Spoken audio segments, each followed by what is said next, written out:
Now, let's talk about the process of tasting. Let's talk about some of the techniques of tasting. And you look in your manual, we've got a practice tasting set up for you, and this is how it should look. Tasting is the first step to understanding spirits. It's also the first step to making great cocktails. First of all, understand it's a sensory evaluation. We're going to look, we're going to smell, we're going to taste. Think about the tasting process the same way that you think about eating food. In your bars and restaurants from now on, think about the way you talk about spirits and wine the same way you talk about food.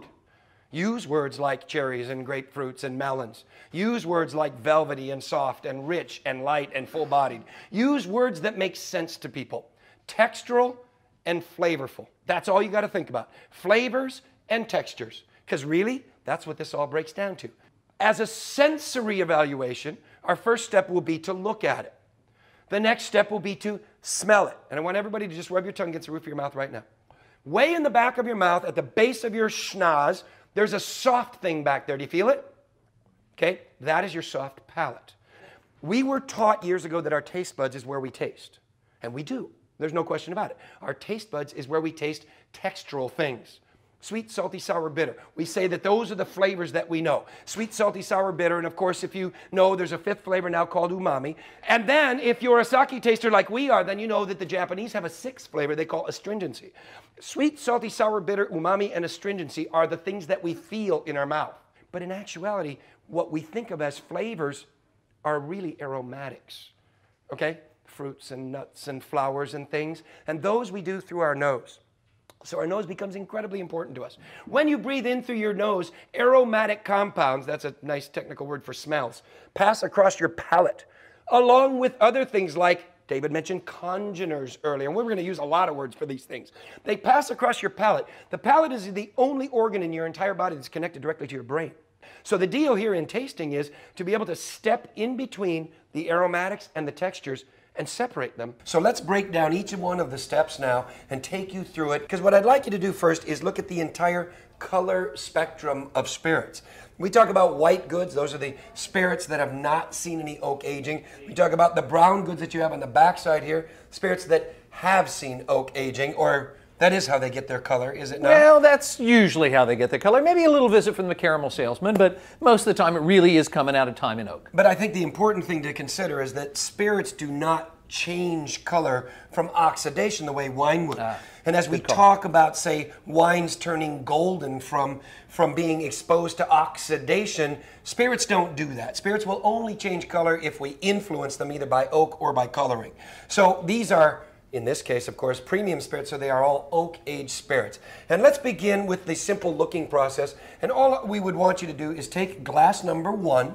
And this is not a blind tasting. We urge you to get to the point where perhaps a friend or a colleague is setting up a blind tasting for you, and you're taking this category maybe and doing 5 or 6 of them and learning to recognize styles. But for the beginning, let's just put the glass down and look at it this way. Look straight down from the top of the glass. Look at the sides of the glass. And what I want you to see here is that the spirit is basically a silver or platinum color. It's the color of water because it's seen no oak aging. It's a white spirit. And if you look at the 4 white spirits side by side, most of them basically are this kind of color of water. And yet, if you look closely, you'll see there's a color gradation, if you will. They vary from spirit to spirit based upon the type of distillation and the quality of distillation. Now, we'll measure the quality of distillation in the nose, no question, and in the mouth, but you can get indications already. And the next step is to do just as my colleague Doug is doing. Give that glass a little swirl around, and let's see what's going on in the sides of the glass. You might call them legs, call them tiers, call them columns. I don't care what you call them as long as you don't call them quality. Thanks. The legs, the tiers, the columns really mean just a couple of things to us. In a white spirit, they mean either alcohol or sugar. And in the case of spirit number 1 being a London Dry Gin, you can be sure there's no sweetening agent in here. So what you're getting are alcohol tiers. We're getting a bit of evaporation, if you will, and the alcohol is moving down the side of the glass. Now, why do I need to know this? Well, in a comparative tasting, when I'm comparing perhaps, say, the category of gin, I'll see a difference in the tiers. When I'm comparing a gin to, say, a vodka or a tequila, I will see a difference in the way the tears manifest themselves. We don't learn a lot about looking at spirits the same way we do looking at wine. Where we really learn about spirits is in the nose. What we need to do now is smell. Because smelling is where we get all these aromatics. Smelling is where we get all these flavors. And what I don't want you to do is take that glass and stick your schnoz in there and take a good snort off of it, because this is strong.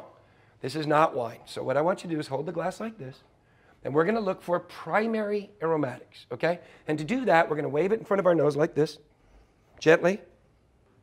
If a spirit is really well distilled, I don't care what you put on top of it, it's just going to push those smells forward.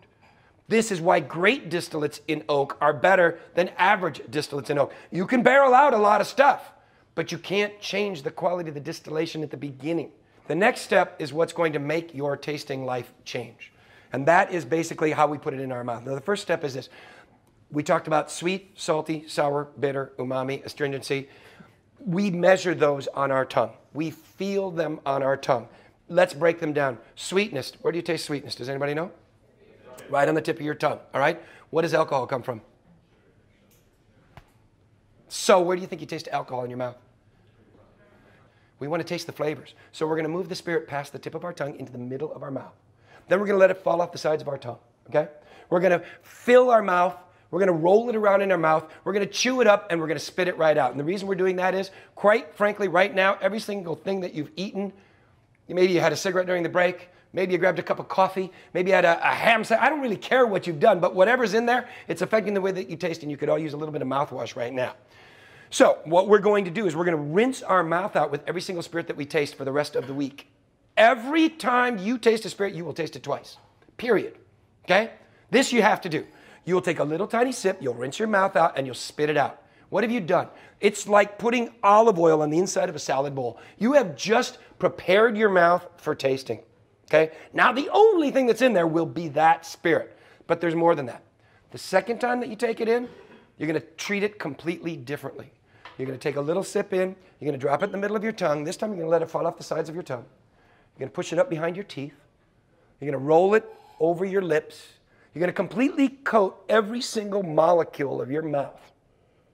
And then you're going to hold it in your mouth with your lips closed, and you're going to breathe out through your nose. Why am I doing this? Because your palate is on the inside of your mouth. And as good as you think you might be doing this, after teaching this for nearly 30 years, what I realize is that even today, I'm still better in here than I am out here. When you breathe out, you're doing what your mouth has been doing for your whole life. From the time you started eating, you took a bite of food, you chewed it, you swallowed it, you said, I like it or I don't. Well, what you did is while you were chewing it, you were breathing through your nose. So you're pushing these aromatics against your palate. So if you try that food technique here, put it in your mouth, roll it, breathe out through your nose, all these aromatics will explode. Then after you spit it out, what we're going to do is take those aromatics and compare them to what's happening on your tongue. I want you to close your eyes. Okay. I want you to purse your lips. Very softly, very gently breathe in through your mouth and out through your nose. Now, it should cool off, and I think it does cool off because nobody coughed, you know. Seriously, there are moments when you breathe in, and there'll be some spirits when it's like putting the bellows on it. Well, and how about this? Almost immediate. Green apple, you feel that cool lemon. mentholatum thing on the tip of your tongue? Yep. That is great distillation. It's like spearmint even? Yeah. Well, contrary to what you may have been taught, alcohol is not supposed to burn your ass, okay? When it's well distilled, it should be like this. And you notice that it's not just cool on the tip of your tongue. Now it's coating on your lips, now starting to get a little waxy. Doublemint gum now, spearmint gum going right there, you know? And now it's coating here, and it's getting waxy here, and it's kind of getting lanolin-like. Yeah, you feel that? A really well-distilled spirit will coat your mouth like this and completely cool down. Does everybody have the evil drip of salivation coming down the back of their mouth right now? Immediate. Do you feel that thing? What is that? Acid. Right? Yeah. Acid attacks the most vulnerable part in your mouth, which is way back here in the back of your tongue. Okay, that's where the sour part goes. And acidity is one of the key components of a balanced spirit. So not only is this spirit dry and clean, but it's very balanced in that it's got high acidity. It provides clearness. Now, I said before, sweet, salty, sour, bitter, umami, astringency. When we say that we measure these things with the taste buds on our tongue, the other things that we measure texturally, light, rich, full body, delicate, soft, velvety, and very, very personal, length of finish, complexity.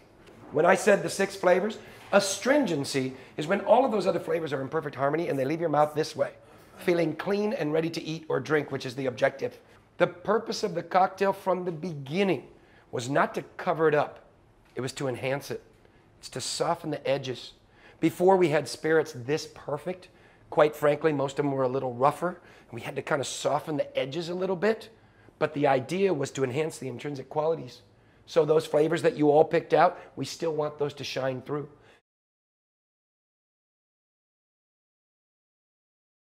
We have a practice tasting set up with 4 white spirits and 4 brown goods. And remember, I've been saying that this is a sensory evaluation because smelling may be the most important part, right? Yeah, I think so. I think we can get a lot out of this particular glass. Now, the first thing I'm going to do is give it a swirl, because that's going to get a lot of the spirit up on the side of the glass where the oxygen can get to it and pull some of the aromas out of there.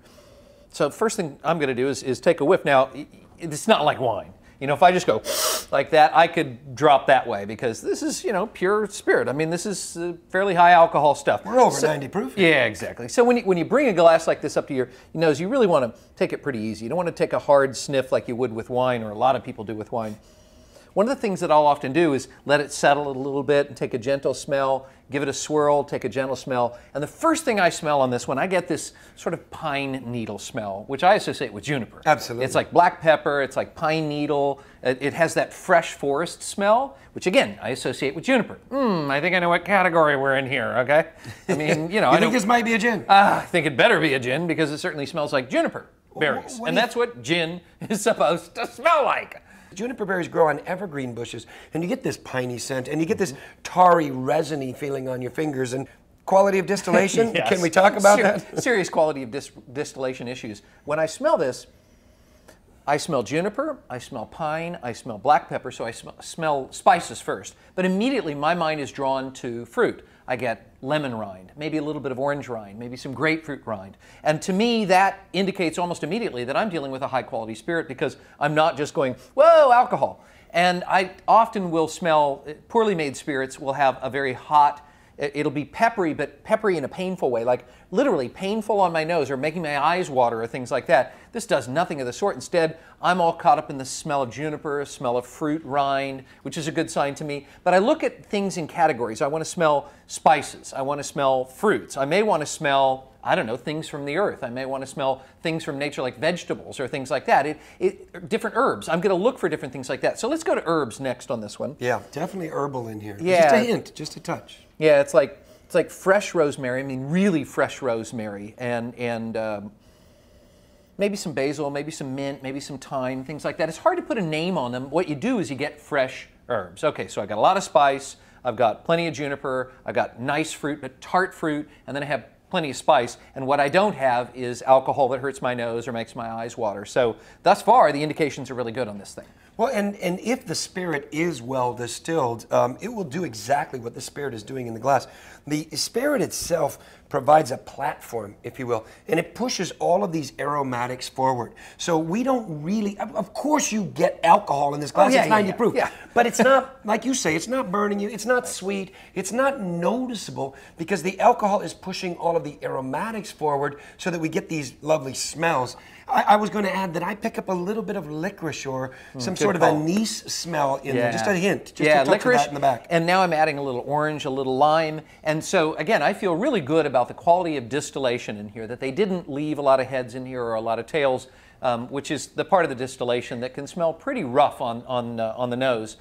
But the only way I can be sure about this is by tasting it. With wine, I can make my mind up a lot in the nose. With spirits, I think you really do have to get it in your mouth, even if you're spitting. I insist that people are spitting. We're spitting. You need to spit. Yeah, you gotta, you're trying to get through the shift. Don't do this to yourself. Spit and be a good bartender. But I think it's very important for us to taste it to be sure that the quality of the distillate is as good as it smells. Well, and you're absolutely right. With wine, we get a lot more in the nose. With spirits, we really rely upon our mouth. So what we're going to do first is you're going to take just a little sip of this, and you're going to put it in your mouth and just rinse your mouth out. Like mouthwash without gargling. Just rinse your mouth out and spit it out. Let's go ahead and do that now.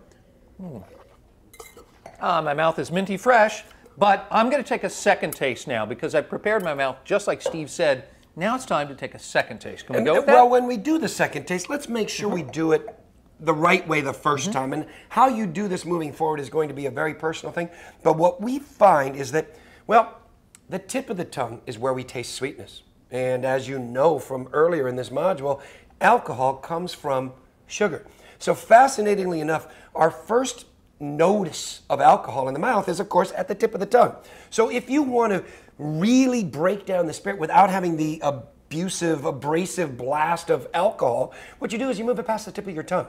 So what I'd suggest that you do is, once you've rinsed your mouth the first time and just cleaned it out, now you're going to take a little sip, and this time put it in the middle of your tongue, move it past the tip of your tongue. Then let it fall off the sides of your tongue, and literally move it all around in your mouth gently. Coat your lips, coat your gums, your teeth, your entire mouth. And now what I want you to do is hold it in your mouth with your lips closed and create a vacuum in there. We talked about the soft palate before, and we talked about breathing in and smelling. Well, we, for years, have been tasting food by breathing out. So this will make it much easier for you. While the spirit's in your mouth, with your lips closed, breathe out through your nose, and then we're going to spit it out, and then we'll break it down and maybe show them a couple of the more tricks. So that second sounds good. taste now. Shall we? And what we often do is we evaluate the base spirit straight and room temperature. But then perhaps afterwards, to increase the aromatics, then maybe we had a drop of water and dilute it a little bit and check it out. But first we have to know, how good is that distillation? What is the quality level of our base distillate? And that's what we're going to break down right now. So second taste. Yeah, there we go. You get the idea. You got to swish it around, move it around, breathe out. Think about it. Orange, sweet lemon, sweet lime, like kaffir lime, Meyer lemon. No mistaking the juniper, though. Oh yeah, I was going to say. Now I've gone to the black pepper. Now I've gotten to the that herbal juniper, peppery note, pine note. Let's do a trick. All right, here's what we're going to do. This may be the single most important thing we can share with you, and this is the opportunity to measure the quality of distillate. Right now, you could stop here. There's no burn, and yet, sometimes with spirits, they'll change. So what we're going to do is we're going to literally just purse our lips and breathe in through our mouth and out through our nose. Everybody ready? Breathe in. Now out.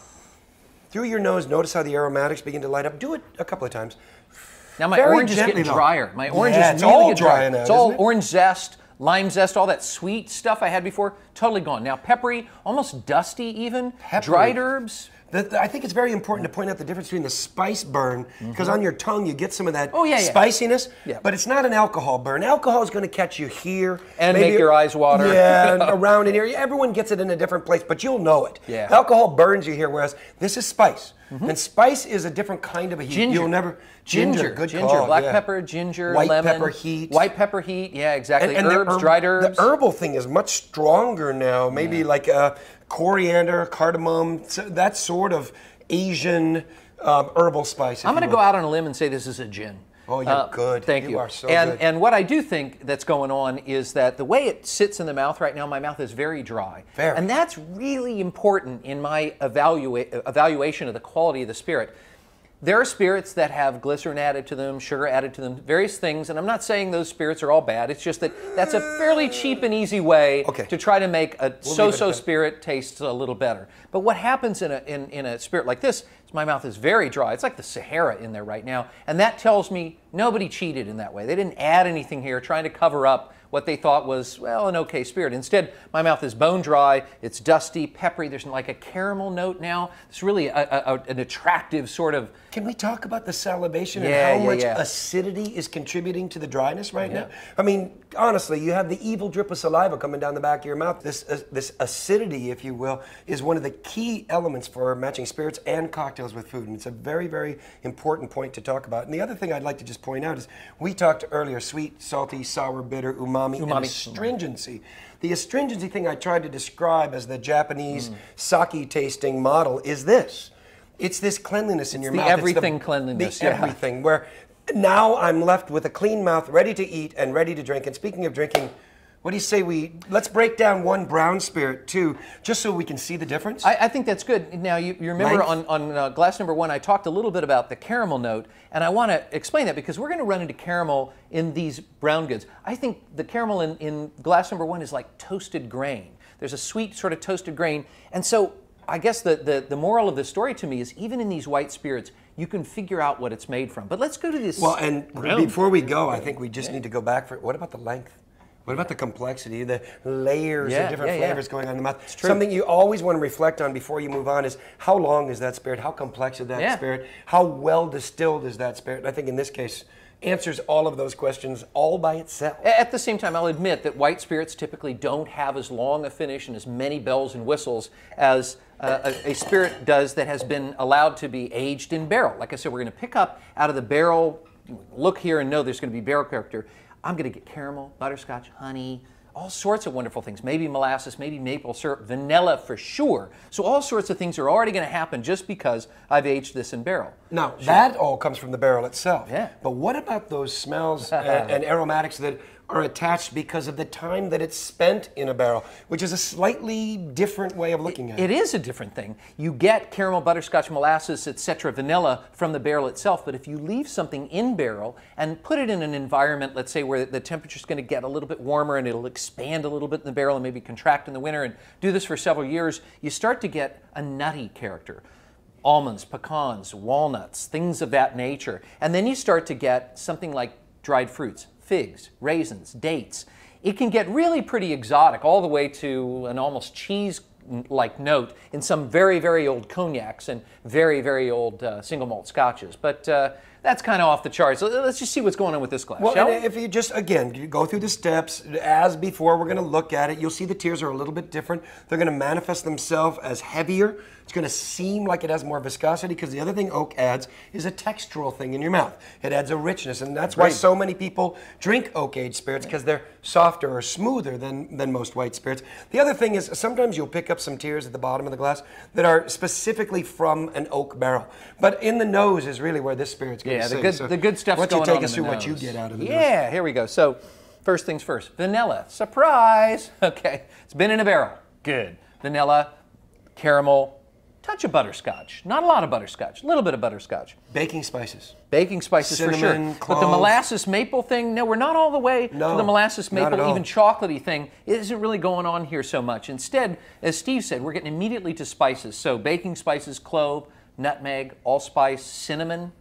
Maybe a little of that nuttiness you're talking about, though, in kind of a roasted cashew kind of note, if you will. Yeah, there's some almond. There's some like almond extract to this as well. Now, what that's teaching us is it's been in barrel, and it's been in barrel for at least a while. A while. And we've got to figure out the fruits in here. Now, I know it sounds crazy that we're talking about fruits when we're talking about something made from grain, but in truth, grain has fruity notes as well that come through the fermentation. Think about your beer. Beer is made from grain, and yet we'll talk about the fruity notes, or at least beer writers will talk about the fruity notes that you find in a beer. So what kind of fruit notes do you get? Pear candy, apples, the little green apple pear, skin, apple, lemon, maybe. There's definitely citrus. To me, it's a little bit sweeter, a little more like an orange rind, if you will. But it's rind. I mean, there's definitely the bitter, sour thing working together. Now, a lot of fruit. Yeah, I talked before that I didn't really think there was much in the way of the chocolate here, but the more I smell it, the more I get almost like white chocolate to this thing. It's like a very mild. Light. Yeah, it's something in there with my almond extract. I know this sounds really crazy, and we're going off on the deep end, but the truth is,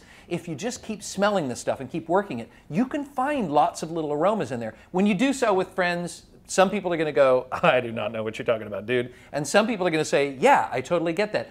Think of it as a collaborative project. Not everybody's going to smell the same things. Not everybody's going to get the same things. The best thing you can do is listen to your customers, listen to your colleagues. When they come up with a good descriptor, see if you can find it. And accept there are smells we don't get. Some of us smell some things better than others. It's just it's human nature. That's why you end up preferring some foods over others. So don't worry about it. Just figure out what sort of smells you're good at getting and then trust yourself on those totally. Speaking of other smells, I've got to mention. Yeah, please. There's a little smokiness going on in here. Yeah, there is, isn't there? That I might associate with a peat fire, perhaps. It's salty. It's salty. Brine, oyster, seaside. Just a hint. Not a lot of it. And just a very mild herbal.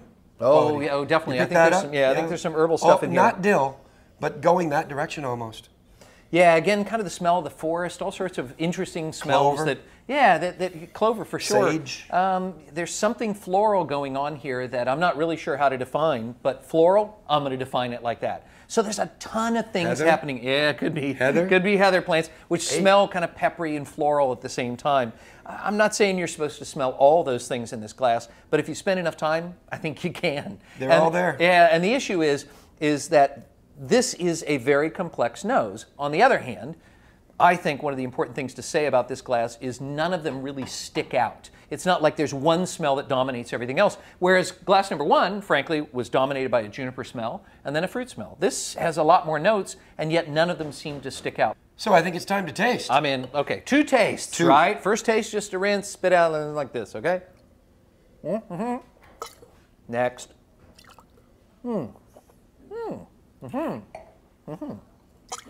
Okay, let's talk. Let's talk. Soft, round, vanilla right off the bat, almost buttery texture to it, like buttered almonds, whatever those are. Creamy, yeah, exactly. Creamy. Green pear, cooked pear, green apple, cooked apple, both. Little orange, toasted grain, almost coconutty. The spice Oh, is yeah, really you're right. Well, let's cool off. Huge Let's cool spice. off. Okay, everybody, cool. And remember, breathe in through your lips and out through your nose. It's like Like this. toasted grain. Yeah, very much. Very grainy, very toasted malty, grain. if Yeah. you will. Yeah. You can actually taste the malted barley in Licorice there. is showing up now, A too. lot of it, yeah. Yeah. And the earthiness, the And the rich, chocolatiness. earthy, very chocolatey, much more Chocolatey. so in the mouth than in the nose. Almost walnut now, so it obviously had Time and Oak because that walnut note, and there's now kind of a fig note that's rolling around, that had to come from Time and Oak. I get a peppery note, I get the floral note showing up now, so it must be around some flowers or heather or something like that, yeah? And now we can add saltiness to our spectrum of textures. Yeah, somebody just did the salt all over my tongue. And you feel it, in that spot right up here on the sides of your tongue, right behind the tip, where it's you've got another kind of frothy, bubbling salivation there from just that hint of brine. Oh, and my just mouth a is little bit of seaside. My mouth is really dry too, so it's not just the salt drying it out; it's also the citrus, it's the green very apple, high the acid. green. Yeah. Perhaps the cool climate of Scotland, whatever, but it's got a very high perception of acidity in the mouth. Yeah, indeed. But now, what about what the oak adds? Oak adds so Caramel, much texture vanilla, too. So much creamy, richness. butterscotch. All of those words tell me, richness, Yeah, creaminess yeah. in my mouth. And then, how you measure length of finish and complexity is such a personal thing. Well, I think it's time to taste. Oh, I'm in, but you got to do 2 tastes, right? First taste is to swish it around, spit it out. Second taste, first taste like this. Second taste. And take your time with that second taste. Really work it around in your mouth. Vanilla marshmallow, something like that.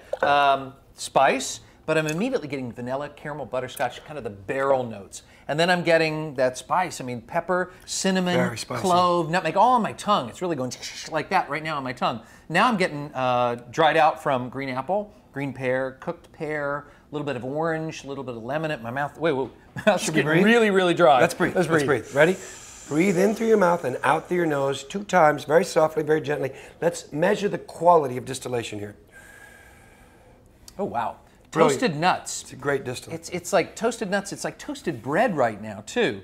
And it really has kind of that sweet, there's honey on my bread. But you can taste the malted barley, can't Yeah, you? I can. you It's toasted nuts, toasted You know where grains. you are and what Yeah. kind of whiskey you're in. And now you get a little bit of that, well, it's very, very high acid. Maybe that cool climate of cooked Scotland apple. working into that. Yeah, it's getting really dry in my mouth. Orange right peel now. thing. Yeah, and it's not just from the grain, it's from a good distillate. Somebody Yeah, skillfully both. cut heads and tails. Now I get licorice, now I get mint, now I get herbal notes, now I get a floral note, so maybe that heather thing is legit. Well, and let's Yeah? talk about the other thing that's legit, and that's the brininess. You get that little tiny bit of Salty. saltiness It's getting salty right up right here now. on the sides of your tongue. You Do get a you little get it? I mean, frothy, seriously, it's bubbling going on. salivation. And it's very minimal, but I'm getting it's there. saltiness there, So there's right? salt and there's sour. There's a bit of sweetness from the oak. And look at what the oak adds texturally. Oh, yeah. I mean, how It's you creamy, measure... Oh, very buttery. much so. It's full in the almond mouth. extract. It's amazing. It's really got all those different things going on. So And we'd those are have- all textural. Oh, yeah. Those are all And- things I feel in my mouth. And we'd have to say it's complex. And You think? exactly as we saw on the nose, none of these pieces really stick out. Although I do get kind of a finish of toasted nuts and butterscotch. So I'm good guessing thing, there's though. plenty of barrel on here and plenty of time in barrel on here. Otherwise, we wouldn't really end up with that almost. There's even a figgy note right now, a little date, little fig. little dried fruit kind A lot of of stuff going on. Well, and you know, the finish to me is a very, very long finish to add to your complexity statement. And I would just say how we measure finish is a very personal, very subjective kind of thing. And most people will think that white spirits have a lesser finish, a shorter finish, if you will, than an oak-aged spirit. But that's because you're measuring the impact of the oak in the mouth. I tend to go towards measuring the impact of the alcohol and the quality of distillation. But regardless, you have two spirits as examples that we started with here that should give you a good kickoff. Finish is a very personal, very subjective thing, and how you measure that length of finish, whether you're measuring the impact of the oak or whether you're measuring the impact of the spirit itself and the quality of distillation, is your decision. The key is, I think we've had two excellent examples to start you off, to kick off your tasting. And what we urge you to do is taste more, practice tasting, and then remember the one missing element, and that is memory. Sensory memory, trying to remember every single element, not the way we described it to you, but rather what you're getting, how the spirit evolves, how it changes, the flavors, the textures, and remember them as a sensory memory that you can go back to, that you can pull out of your library and say, I've had that gin before, I've had that whiskey before, I know what country I'm in. And this is the beginning, the platform, realizing that most of you out there are already really good tasters. We're just hoping some of these techniques will take you to an even higher place, and then practice and memory will take you where you need to be a truly great taster.